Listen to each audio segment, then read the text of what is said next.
think this in terms of energies, then you will clearly see that energy is only transformed from kinetic to potential or potential to kinetic, but there is really no change in the energy itself, right? If eigenvalues is 1 or 2 or whatever, the energy is increasing or energy is decreasing if it's, let's say, below -1 or below 0, below 1. If it's -1, then you can say energy is getting converted completely or dissipating energy. But here, it's completely zero. In all this kind of system, it can be Hooke's law, it can be spring damping system, spring mass damper, or it can be a pendulum. In all three cases, this is always true. So let's try to plug. Okay, before this, what you need to see is this. Here we have minus k by m. Can m be less than 0? No. Mass? No, No. not possible. No. So we can say that mass is always greater than 0. Right. Correct? Right. And spring system K, can this be less than 0? Spring constant. Yes, I. If the spring constant is negative, that means if I apply force, it is not expanding, but it is getting contracted. Yes. That's what it is. So we can safely say that there are no real system which acts that way. There is only one example of this. Okay, in terms of mechanical engineering, this is equals to Poisson's ratio. In terms of length, what is that? Pendulum system, this can be equivalent to the length of the bar, where m is the mass attached. In terms of spring, it's a spring constant. Okay. V is Poisson's ratio in terms of Hooke's law. L is the length in terms of what do you say? In terms of the pendulum. But now, so we can safely assume that k is greater than equal to 0, greater than or equal to 0 at least, correct? Now, if you plug these two here, can we say that minus k by m is always negative? Equal to. Because this is coming from k is greater than or equal to 0. Because this whole stuff is for sure possible. And if I attach negative, this whole stuff will be for sure less than 0. Correct? Right. So what I will do is I'll just name this as something. What is your favorite letter, let's say? Let's call it A maybe. So I'll just name this as A. So what we have is 0, 0, 1 and minus A. This is all we have, right? Now plug that here. 0, 0. This is 1 and this is minus A. A can be anything. 1, 0, 0.5, 2, whatever. Right? Let's keep it 1, let's say. Now, my face portrait looks like this. What does this mean?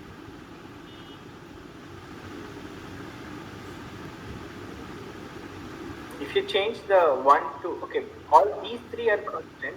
The only possibility depends on the material itself, and that material constant, if minus or if k or m changes, then only this term changes. Now play around with this term. See what happens if it's 2. See what happens if it's 3. 4, let's say. You see what's happening? I'll tell you what does this means physically. 0.5. 0.25. It's getting either expanded, it's kind of contracted like this. So, and the good thing is this, there's no eigenvectors and no eigenvalues. It's complex. This is coming from the fact that I have 0, 0. So the sum of eigenvalues should be 0. And what are the sum of two eigenvalues which can be 0? It can be, the only possibility is a complex conjugate, right? Which is exactly minus I by 2. right? That's why it's getting 0. So now, if you think this in terms of spring mass damping system, let's just put it as 1 here. So what this circle is telling you is basically, if I start at a certain point, I'm going to come back to the same point after a certain time. And I just keep on revolving there and nothing else is happening. Right? Okay. I just keep on revolving there. Like I come back to the original point, and then I come back to the, if you think this in terms of energy, I come back to the same energy. If you think this in terms of position, I come back to the same position. Both are true, by the way. Cyclic. Exactly. So that's why it is complete circle. But if the length, or let's say if the spring constant is increased or the mass is increased, one of them changes, then what happens is it's not one, it behaves like this. That means in terms of spring, it is taking a longer time to come back, or spring is moving slowly. In terms of pendulum, the length is larger, let's say, then it's -2. So what happens is the swing is faster, or the swing, or the, how do you say? The spring is longer, the movement is longer. It's not exactly circular anymore, but more like, how do you say? More like a elliptical, right?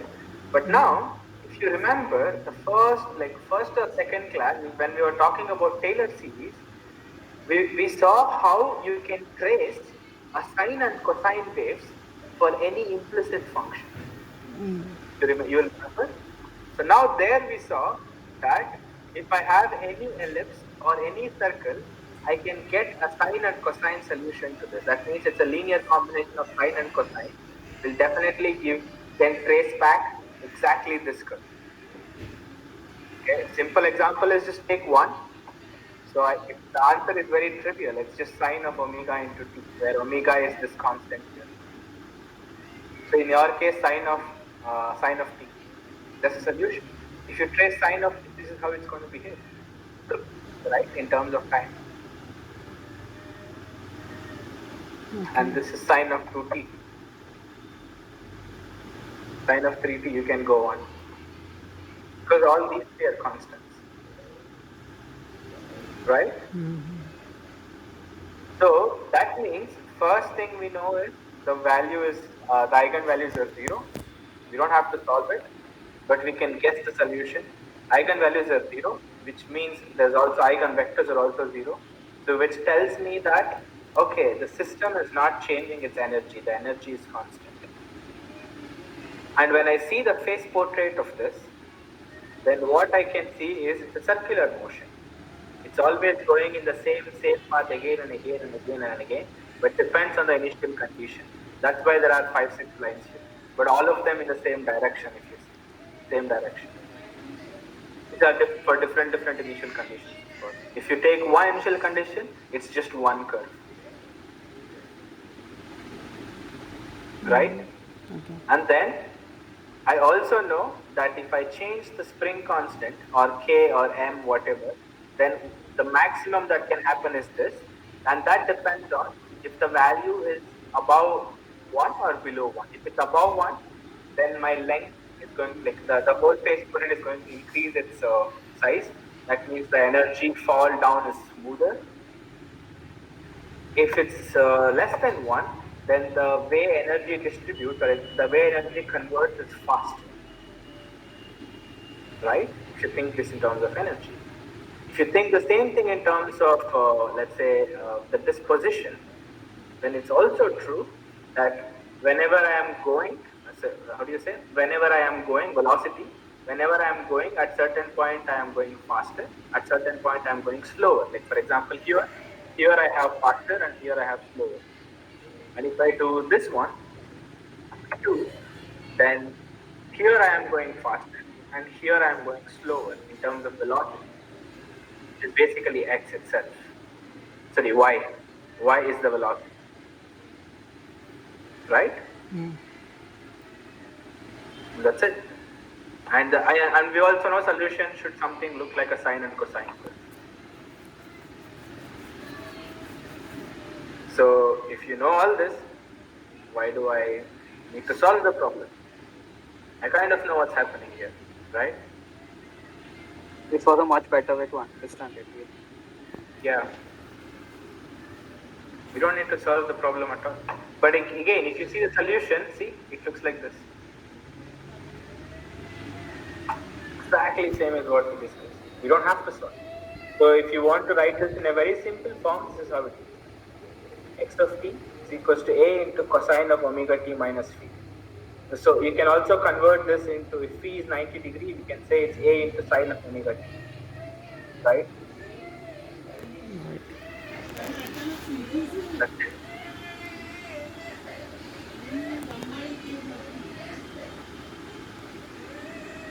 And of course, it depends on initial condition again. That's why this phi depends on initial condition here, or in our case, x naught and b naught depends on initial condition. Now, if you think the same problem in terms of physics, pure physics, what I am telling here is my acceleration is changing with respect to the position. Correct? This is what is happening in pendulum or in the what do you say, in terms of spring mass damping or in terms of Hooke's law. In all of them, I am saying only one thing: my acceleration is changing constantly. So this minus k by m is a constant. Constantly with respect to the position itself. This is my differential equation. Now, when I convert that into a system of equation, what I am telling is a different story. I am telling, okay, now I don't want to know about acceleration at all. What I am going to do is, I am going to see how, in terms of velocity and in terms of position. This is what I want. So y dash is giving you velocity here, and x is giving you velocity, and y is giving you position. Sorry. X is giving you position, y is giving you velocity. Correct? If x is a position, y dash is dx by dt is the velocity. And dy by dt, this term would be acceleration. Now I am telling, okay, forget about in terms of distance. So let's talk about velocity. I am changing. The velocity is equals to, the velocity is changing as minus k by m times the position itself. That means as the position changes, velocity is always changing. How is changing? It's a constant. And I can directly integrate this. Right? And again I am telling, but remember, but the problem is velocity itself depends on the position, which is this equation. And now I am saying, okay, that means what I can do is I can take these two systems, see both, I can solve or I can get directly, or I'll be able to see both position as well as velocity in a single plot, how it's varied. And if I plot the phase portrait of this one, this is exactly what I get. So this phase portrait in the x-axis is giving you the x term, which basically is a distance, and in the y-axis it's giving you velocity. Right? So phase portrait is actually giving you the solution itself most of the time. So x-axis is position, y-axis is velocity. That's what I'm plotting here in the phase portrait. X and y. X dash and y dash. X and y, sorry. And I also know that the solution is a sine curve. So next time when you see any system, try to think this way. Without even solving them, you can actually guess the solution. So now the question will come here. Mathematicians are very interested in this one. Okay, I want to know whether for a unique given initial velocity, so that means velocity is given, assuming that it's unique. You're giving me one specific example. Can I come up with solution without, can I come up with solution? Can I always say that solution exists? And also, the solution is unique. Can I say this? So from this phase portrait, it's very clear that there are no overlappings. You give me any initial conditions, then for sure there exists a solution to that. Right? And that's always unique as well. Okay. The moment a mathematician does this way, the problem is solved. I prove the existence and I prove the uniqueness. So now let's think about how do I prove the existence to this. Let's think in this way. How do I prove the existence? Don't go in terms of detailed mathematics. Let's try to come up with a logical argument from this picture itself. Any ideas? How do I prove existence and uniqueness? Use the, let's say, I would start with something like eigenvalues and eigenvectors. I will try to, like what we discussed this already, but I'm just giving you a new perspective. That's all. Like a few minutes before, we discussed exactly this about existence and uniqueness. Now, try to put all the things or all the thoughts we have discussed till now, and then come up with a way to tell logically that the solution always exists and it's unique. Can we do that? There are no eigenvectors in this case. Yeah, sure. That's but what is the consequence of that?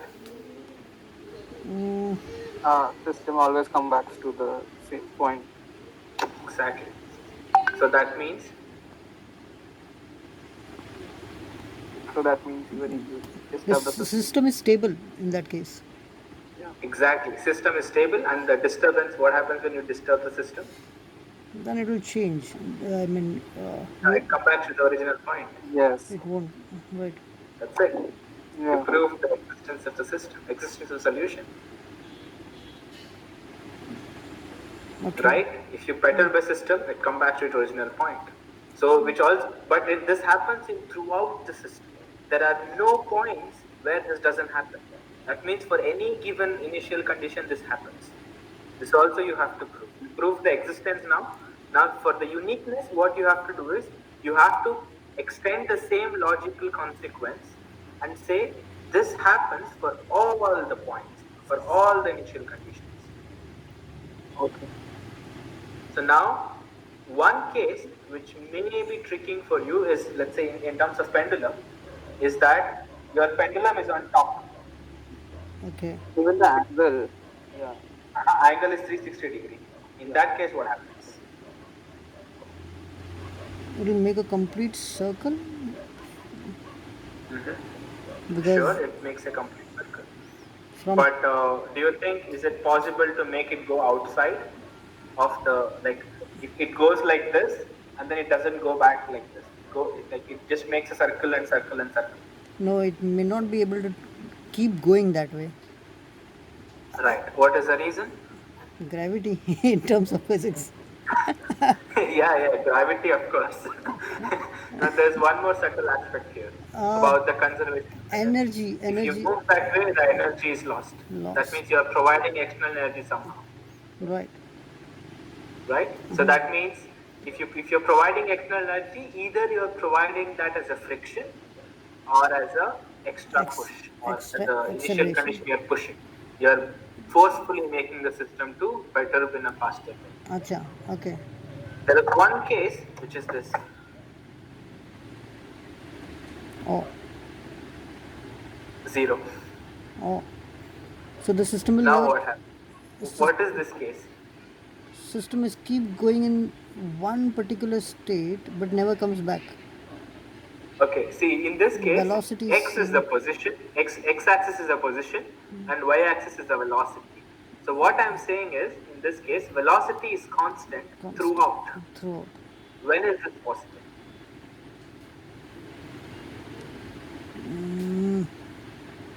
Don't think of about that positive. Okay, it's throughout. Then you cannot provide me initial condition where it's, let's say, constant throughout. It's not possible in the spin damping system, neither in the pendulum. It's always 0. That's why eigenvalues are 0. If you see. The displacement. What is this one? It's you're not disturbing at all. It's in the state of Oh, okay. right. But in acha, okay. The velocity is constant. Okay. So whatever But velocity it has position, initially will stay position throughout. is also like throughout all the positions, the velocity is constant. This is what it means, right? Throughout all the positions, the velocity is constant. Right. See, this is one case two cases which you have to be careful when you're proving uniqueness. One case is when, like we call them, let's say, like we usually do something called maximum principle to prove this one and say that, okay, in case there exists one, like we say this like this, there exists at least one condition where everything else is below that. For example, since I have values of k and m, I will say, okay, this value can be 200, something like this, very big, very big. In this case, what happens is there exists at least, depending on the value of k and m, one constant, which is of course negative, such that everything else is below that. In terms of pendulum, that is a 360 degree. In terms of spring, it's fully compressed. In terms of Hooke's law, you are reaching up to the point of plasticity. Right? Yes. Okay. Until that point, and still, if you give that as an initial condition, if the system comes back to its original form, then I would say solution is unique. Okay. That's one way. It's called maximum principle. You go to the maximum and then say nothing can be above this. If it's there, if I can find something above this, then that is my maximum, and nothing can be above that value, that particular value. Beyond that, You know what I? yeah, okay. For example, let's say I found out that my maximum is -1 right now. Okay, hit it trial. I say everything is below this particular value, -1. Now you will come and show me that no, Pawan, there's also one option. Try with -2. That's a maximum. That's the maximum for this system. Then I will say, okay, then I have no problem. -1 is not maximum anymore. -2 is my maximum. Now I will say everything is below this. Then Sarvesh comes and say, no, there is another maximum. You guys are looking very small. Take -100. It's much more better. Now you again say, okay, let this be my maximum. And then I say everything below this. Now Srishti comes and say, no, how can you even determine maximum? You cannot even determine maximum. Okay, then I'll say, okay, are you happy if I take -infinity? Then she says yes. Okay, then let's take -infinity in this case. If I don't know what is the maximum, then I will say unless it's -infinity, anything less than -infinity, then for that the solution exists. In case if I cannot find out the maximum. Pawan, could you give the examples of such system where you had velocity constant throughout your position was? You are not moving at all. It's just like this. Pendulum is stuck like this in the middle. Okay. Imagine you are carrying pendulum in a car. Yeah. And But not moving. This is a stable system, basically. You are not disturbing anything, then it won't move at all. So velocity is always constant. Okay. That's one example. So the other example would be this.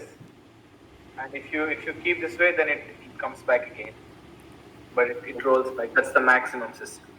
But in some cases, it may not be possible to find the maximum. At that time, we say anything which is finite but extremely big. We'll say, okay, there exists a constant m, -m, such that everything is below this. And m is just less than infinity, because it cannot be equal to infinity at all. And so that's how you prove uniqueness. Can we also explain resonating frequency modes of 2 pendulums and 3 pendulums as well using this concept? Oh yeah, sure. There is an example of this. Here, when you go for undamped, damped, or anything like this, you can find those resonating frequencies. Okay, water resonating frequencies first of all. Let's see this example, okay? Now, this is how it is moving. Okay, so this is basically, I'm plotting a solution here. You have this slide with you. Okay, I change the value of m. See what happens. If I change the value of stiffness k, this is what happens. So I'm giving initial condition as this. You can give something else. It's all same. The behavior is exactly same. The speed is just the speed of movement of this. It has nothing to do with the solution. Only these are solutions. Okay. That's what I was thinking. Yeah, I know, that's why I told. The speed has nothing to do with the solution. This is just movement of this ball. That's all. representation. Okay. Yeah, yeah, yeah. Right. This is exactly what we found out also. Depend, and what is the value of this one depends. It's minus value.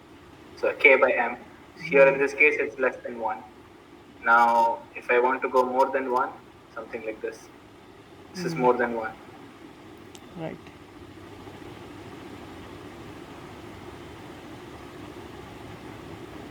This is also more than m. Is there a smooth transition between more than one m and less than one? Let's see. Okay, this is, I just, okay. And now, not much difference. It's just omega value, nothing else.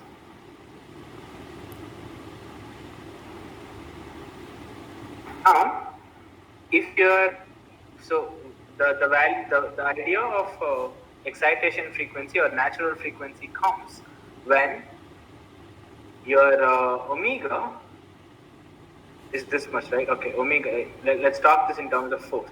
If the applied force is exactly same as this one, then it may happen that this one goes up, which you cannot see here clearly, but in the forced vibrations you can see properly, I guess.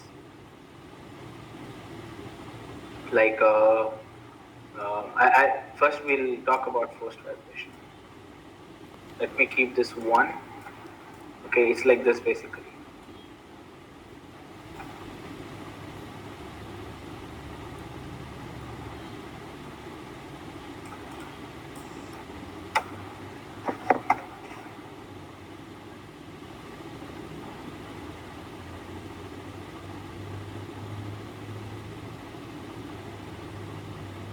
Now see, this is a problem. But if I do this,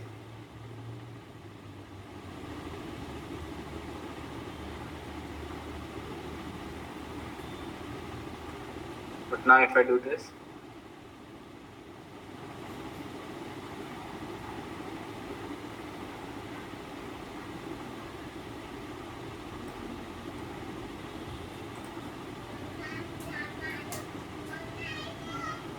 it's always going like this somehow, but if I keep both of them equals to 1, then there is a issue. It just amplitude increases drastically. So this is a natural frequency, that's all. Your applied force and the spring mass damping system, if they correlate and becomes 1, then that's the problem.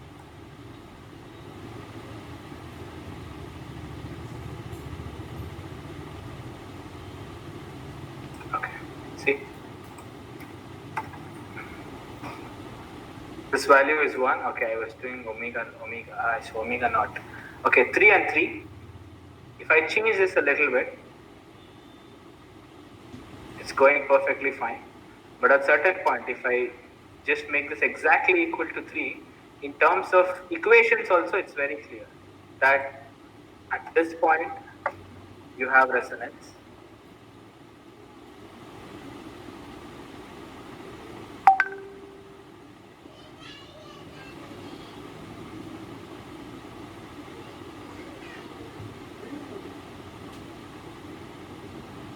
But with the equation, we still don't know yet. We have to find out that itself. That now. You will see this clearly with respect to equations. Okay, so this is a case when you have resonance. So that would happen if you have in this system. In this system, when you have some special values, where you will see where eigenvalues is either one of them is 0 or it's going to infinity, certain point. Okay, so now simple harmonic portion is clear. Can we go to the undamped or the all these three? We'll see at once the equation, but these are different kinds. We will see the reason. Where is the system? So simple pendulum is this. It's the same equation almost.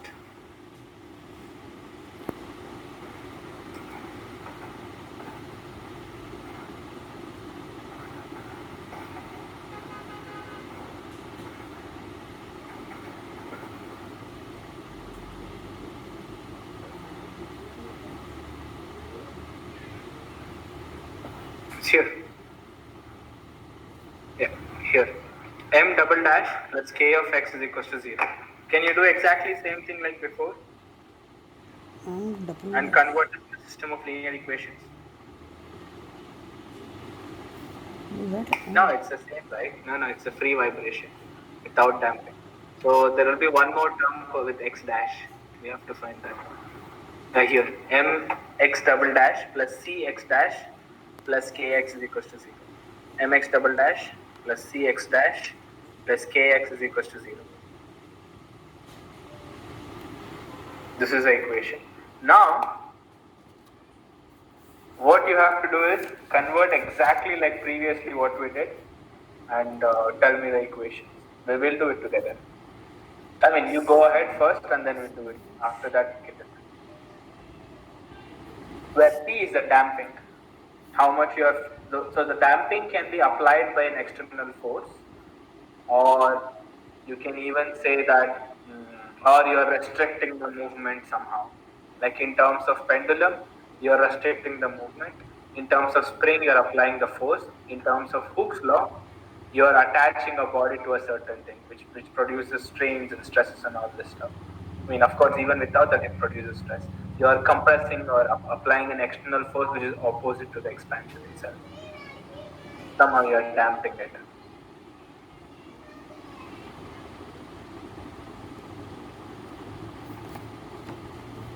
Can we find out this? Again, same.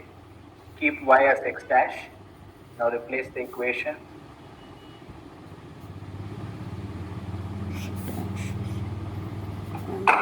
What do I have?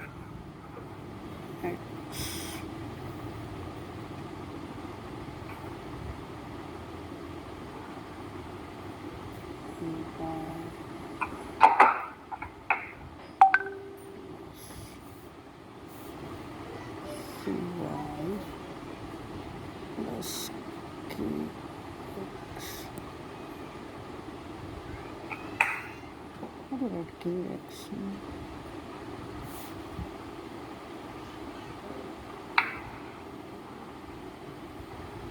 Take care of the m, by the way. You have to divide everywhere by m. And the reason, like usually they always say this, divide everywhere by m. You will see it clearly here why you should do that. And why that is that makes a lot of sense. Yes, You see why? you're forming that matrices becomes bigger. Exactly. Now this time you are going to tell me about the behaviors, the eigenvalues and eigenvectors and everything, apart, and then existence and uniqueness. Let's talk about that, and then problems of critical damping. Like there is a problem of critical damping which always occurs, right? Most of you know it. You're a physicist students. So you know what is critical damping. Now let's try to reach what is that critical damping and why is it, like, why are we even stressing about it in terms of equation? I don't want to know physics. Of course, physically yes, but in terms of equation, what is that value? Why it's a bad value, or what happens in the resonance? Why do we care about resonance in this case? Let's say.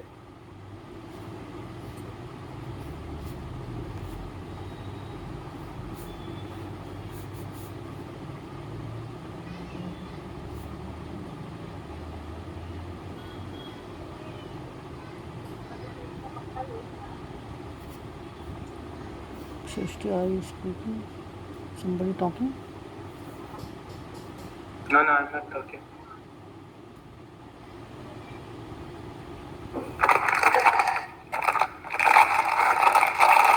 Did you find out the equations? Srishti, did you find out the equations? Yeah. Okay.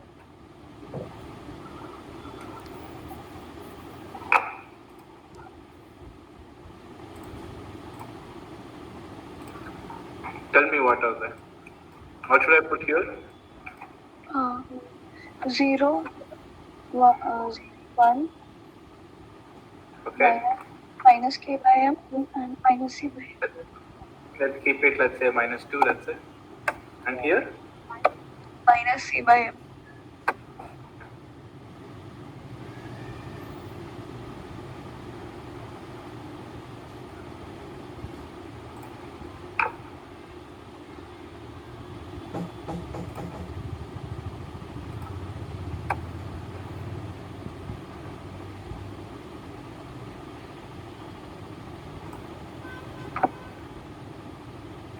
If C is 0, same as before.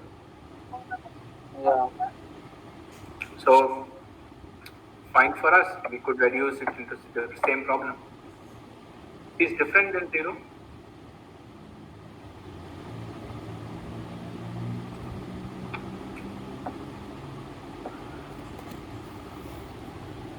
We have spirals. But look, how the spiral is coming. Spiral is converging at a point. It's not diverging. It's not diverging.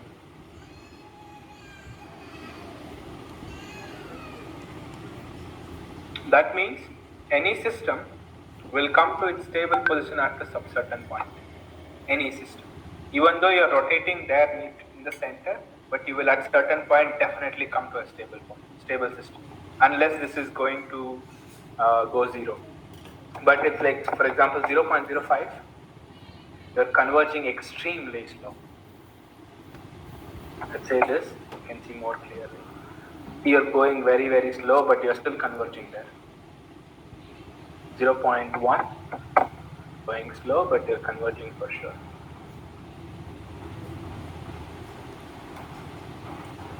1, you're fast. Too fast. Extremely fast. So I guess 5. you're reaching equilibrium as fast as possible. Yeah. Depends on the C value now. Everything depends on C value. How fast you reach. That's true, right? For example, if you want to get a system at the brake or to stop the system, you need to have opposite force, which is basically damping.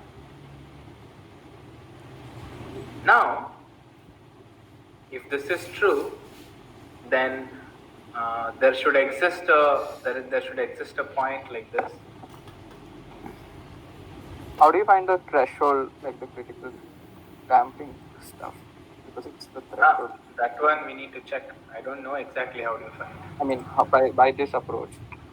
Yeah, we'll see. I don't know. What is the critical value here? Like, how do you find usually? This is underdamped, damped, critically damped, overdamped. Okay, this and all depends on the value of C. So critical should be something like how? Steady state forced vibration with damping. Okay, this is not forced vibration. It's just a free vibration with damping. In the forced vibration, you will just have is equals to F instead of 0.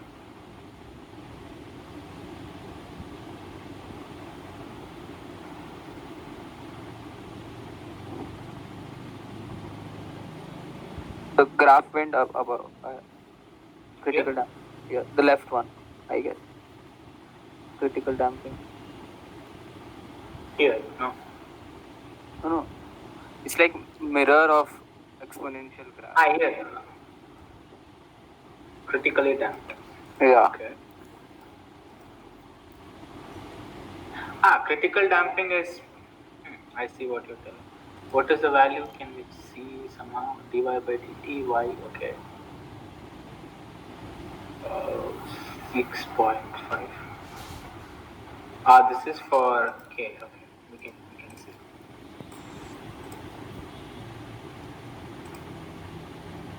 Okay, this is undamped forced vibration, oscillation, free vibration with damping. This is what we want.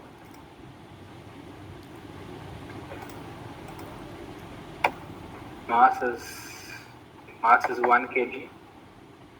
K is, let's say, 10.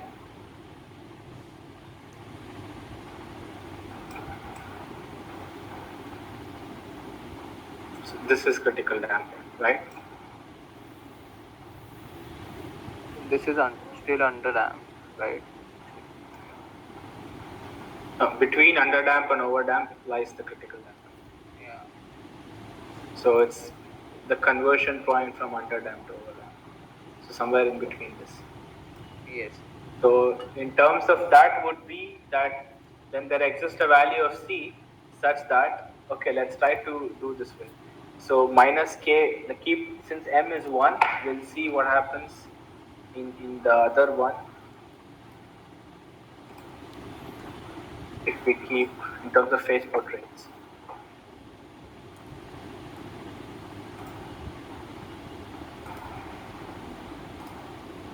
Why is it small?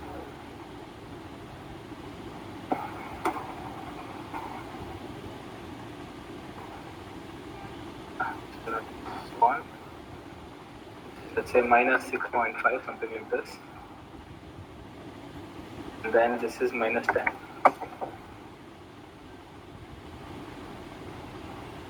Minus 7.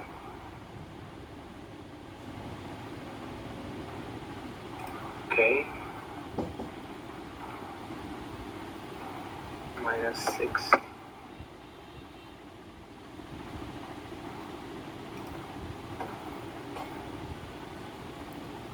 Yeah, so in this context, it's basically this. If you are coming and spiraling inside, when you are spiraling inwards basically, right? If you do it more than once, then you are underdamped. If you are doing less than 1, then you are overdamped in this case. See? You're just coming and going here. In terms of 4, okay. If you do it here, 4, then you are spiraling, coming and spiraling inward, but you are rotating more than one time. Then if you do it 8, you are not going and spiraling, you are just coming and you're into that. But then there exists a point, something like this, where you're exactly, maybe more than this, minus 7, something like this, where you're between that point. Probably that is critical. You're just doing it once and straight into the 0. Like this straight curve represents from like here also. Or this happens for all the initial conditions, remember, and that's why. So that's why you can see a difference. Not just look at the down curve, also look at the above curves and here curves, all the curves. We can also try to do phase portrait of this in a nicer way. I have a silly question in that graph. Yeah, sure. Nothing is silly. So you showed the graph shows like many lines with the arrows. But how do you know where the system starts? I mean, how do you? That depends on the initial condition. So what this is giving you is for some initial conditions. Like this is one initial condition, this is another, this is another, this is another. Okay. So then in that case, you just have, if you take one initial condition, then you will only have one solution. If you don't take one initial conditions, then you have system of problems, system of differential equations. Right? I mean, system of family of solutions. Yeah. So this is for the family, yeah, right? This is for the family, because we always see dynamical system as a family, because we are not interested in solving one single problem. You take one problem, you solve it entirely. This is the mathematical way usually. That's why all the phase portrait represents the whole family itself. Each line here is a solution. Could you zoom up a bit? I mean, in this graph, I just want to see the first line. Is it following the same path? Okay.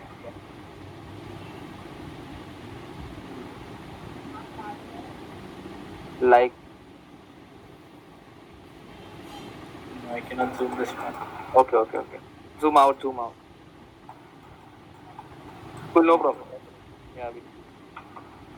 It should be. The equation doesn't lie.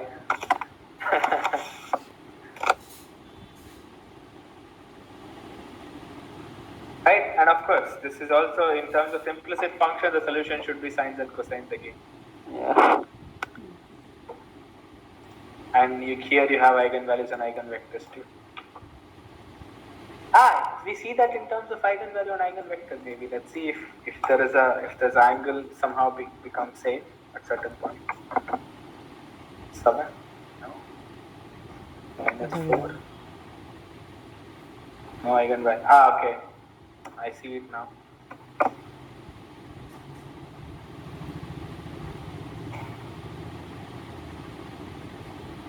Okay, look what's happening here in terms of eigenvalues.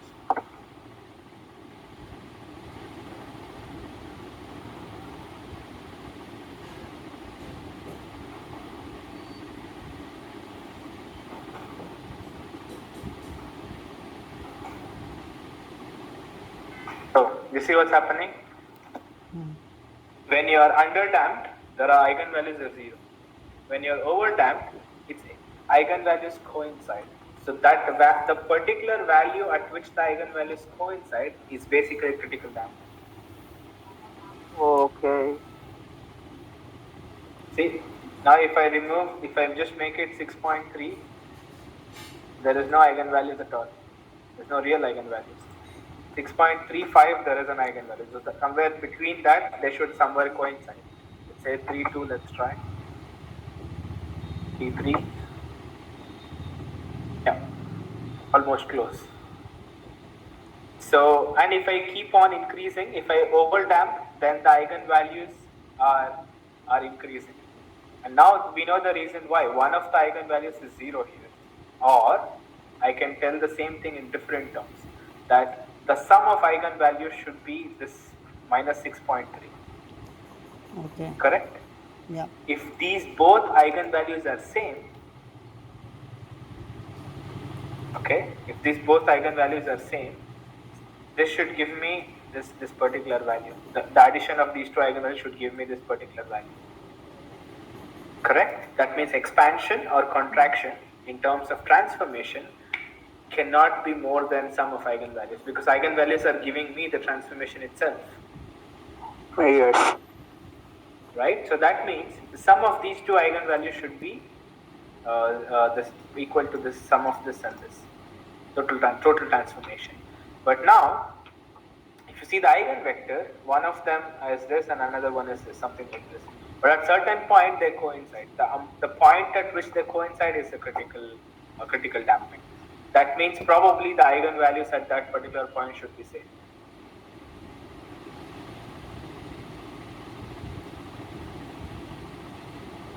So it's just C by 2 then. Yeah.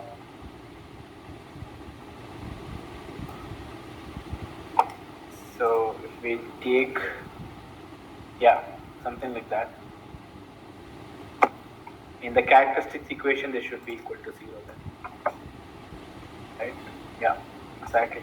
So here it's changing. In the characteristics equation, it's minus and plus. It's varying, oscillating. For underdamped, it's minus. For overdamped, it's positive. But if you keep it 0, then okay, it's still not 0. And this value cannot take it more than between. This is the closest I can do. But that means we know that there exists a point or there exists a value of C such that the eigenvalues are same and the eigenvectors are same.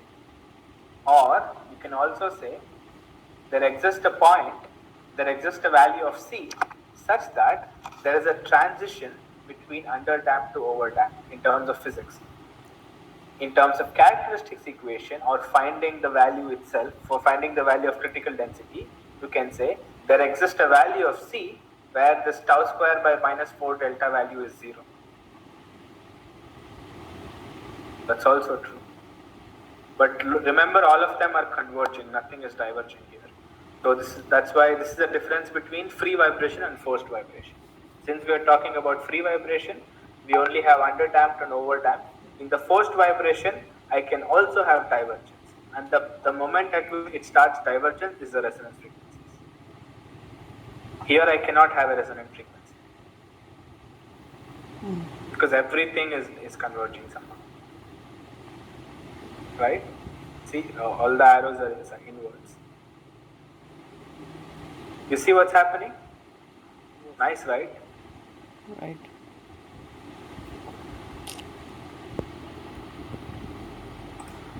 And in terms of physics, for physics people, this might be interesting. Critically damped. Oh, okay. Overdamped, and somewhere between underdamped you have this.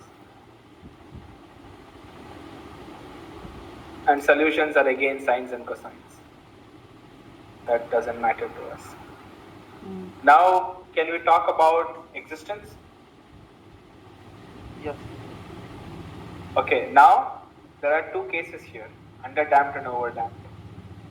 In the underdamped, you can say exact same arguments as before, but that's not true for the whole equation. Now come up with something else.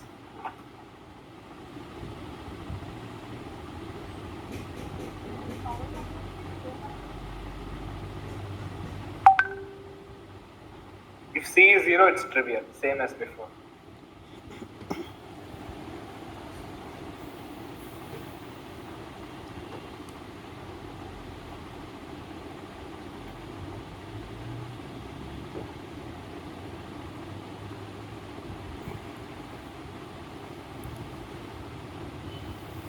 Think. It's exactly same as before. Try to think this in terms of eigenvalues and eigenvectors. For underdamped, you can almost say the same thing.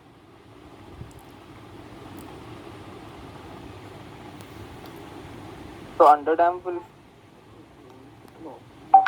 follow till the critical point. Right? And then that can be an initial point for the overdamped. Kind of, yes. But for the overdamped, can we come up with something more specific and more stronger results, let's say?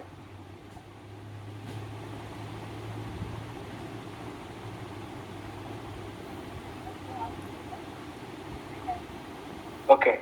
Can we make an argument like this? So what I am going to do, okay, how do I stop? So in the underdamped system, since we know the solution exists there, can we say that the maximum of each amplitude is decreasing? Can I say this? Yeah. So in terms of mathematics, that would be supremum of the solution x would be constant and it's decreasing. This is what I would prove first for underdamped.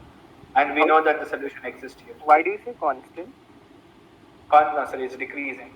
Yeah, okay. It's decreasing. Now I say, due to the existence of critical value, at certain point, this maximum is just one single value. And it converges to 0. You see? And for the overdamped, you can say that above this, everything is...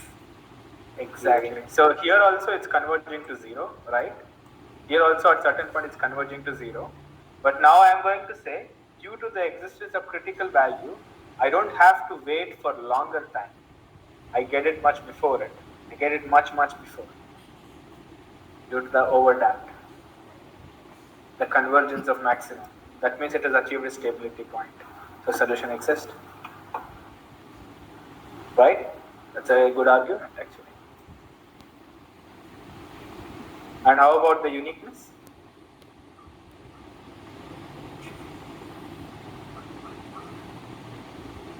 That's tricky.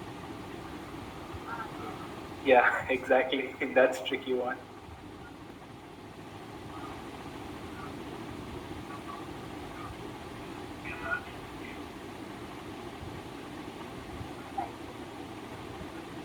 So can you say that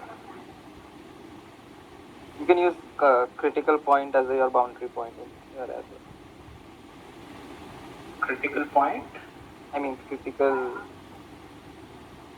There should Now be for that, okay, so that means we are assuming that we have a critical point already. yeah. So which we did also for the before, so that means it is taken. But Granted. yeah. Now that is easy because if you say that at equals to 0, whatever the characteristic equation I'll take and I put equal to 0, whatever I get would be my critical value. That can be done. So that means you can say that the critical value of that for particular example would be constant. That is unique. This is easy to prove. Right? Like what do I mean is this. In any system, this value you will take this one and then say this is equals to 0 here and then solve for this system. The value you get from here, the value of C you get from here is the critical value and that is definitely unique. Oh yes. So I can go in that argument and say that C is for sure unique. But now using that, how do I prove the uniqueness of the whole system? Let's try to divide this into underdamped and overdamped. First, let's go to underdamped. In this case, can I do something?